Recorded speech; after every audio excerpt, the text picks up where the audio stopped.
गलतियों की जहां तक बात आएगी, सबसे पहली चीज ये ध्यान रखना कि आपको अभी प्रचार प्रसार नहीं करना है कि मैं तैयारी कर रहा हूं, मैं तैयारी कर रहा हूं। अगर ऐसा प्रसार प्रचार करना शुरू कर दिया तो ध्यान रखना ये प्रचार प्रसार आपको ले डूबेगा।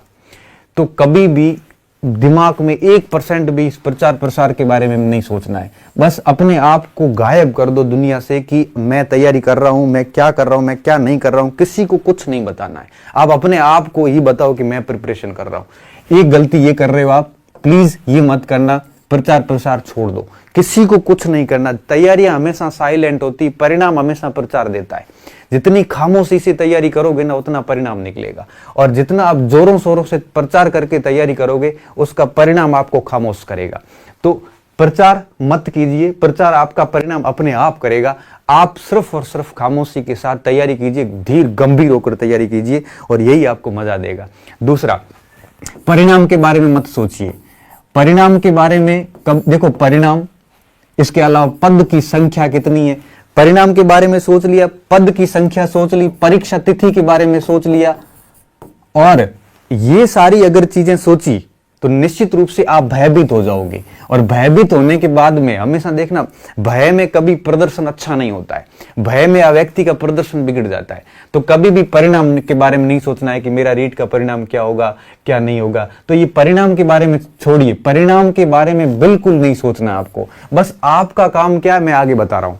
पद के बारे में नहीं सोचना है कि कितने पद आएंगे, मेरे सामाजिक में आएंगे कि नहीं आएंगे, मेरे साइंस में आएंगे कि नहीं आएंगे, इसके बारे में नहीं सोचना है। और तिथि के बारे में नहीं सोचना है। आपको सोचना है तो सिर्फ और सिर्फ आपके पाठ्यक्रम के बारे में सोचना है। इसके अलावा किसी चीज पर आपको बात नहीं सोचनी है, सिर्फ और सिर्फ ये चीजें सोचनी है। न तिथि सोचनी है, न पद देखने, न परिणाम देखने। मैं कॉलेज असिस्टेंट प्रोफेसर की प्रिपरेशन कर रहा था और पदों की संख्या जब कम थी तो स्टार्टिंग में जब मेरे दिमाग में पद आते थे ना, तब दिमाग में हमेशा यही रहता था, यार इतने पदों में तो मेरा कहां से होगा। लेकिन जैसी तैयारियां स्टार्ट की वगैरह की, दिमाग में एक ही चीज लगाई कि अपने को है ना वो 140 का स्कोर करना है। अब मैं कॉलेज की बात कर रहा हूं, आपकी रीट की है तो आप अपना ये टारगेट रखो कि मुझे 120-25 से ऊपर स्कोर बिठाना है।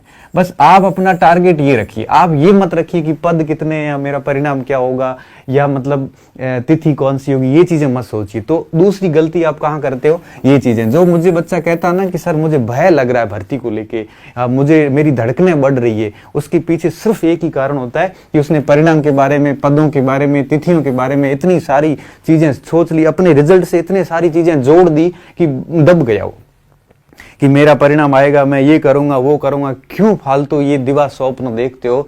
चीजें छोड़िए और अपने पाठ्यक्रम को 4-5 बार ढंग से तैयार कीजिए, परिणाम अपने आप आपके पक्ष में आ जाएगा, भले कितने ये पद हो वगैरह हो।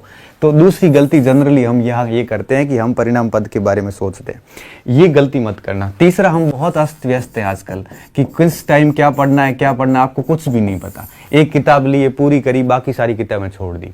आपको ये भी नहीं पता आज इतिहास पढ़ी है, कल साइकोलॉजी पढ़ रहा है, परसों शिक्षण विद्या पढ़ रहा है, कभी गणित पढ़ रहे हैं, कभी विज्ञान पढ़ रहे हैं। ऐसा आपका कभी सिलेक्शन नहीं होगा। मेहनत करना है, लेकिन ध्यान इस चीज का रखना, अगर आपका डायरेक्शन सही है, नहीं है तो कभी मंजिल नहीं आएगी। मान लो ये मंजिल है यहाँ पे और आप यहाँ खड़े हैं, आप यहाँ जा रहे हैं, अगर आपका रास्ता सही नहीं है तो मंजिल कभी नहीं आएगी, आप कितनी हार्ड मेहनत कर लो। तो ध्यान रखना इस चीज का, मंजिल तक पहुंचने के लिए रास्ता सही होना बहुत ज्यादा जरूरी होता है।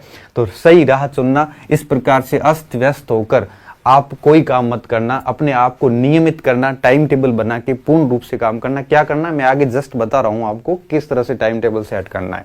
तो अस्त व्यस्तता की जो गलती आप करते हो वो मत करना। इसके अलावा 2 नावों पर सवार होने से बचना। अभी 4 महीने का टाइम है और ऐसी कंडीशन में अगर आप 2-3 परीक्षाओं पे फोकस करोगे, कुछ बच्चे कहते सर कॉलेज लेक्चर की करूं कि रीट की करूं। भाई औकात पे बात कर यार, कॉलेज लेक्चर की करेगी, रीट की करेगी, कहाँ सिलेबस में कॉमन कोई पॉइंट नहीं है।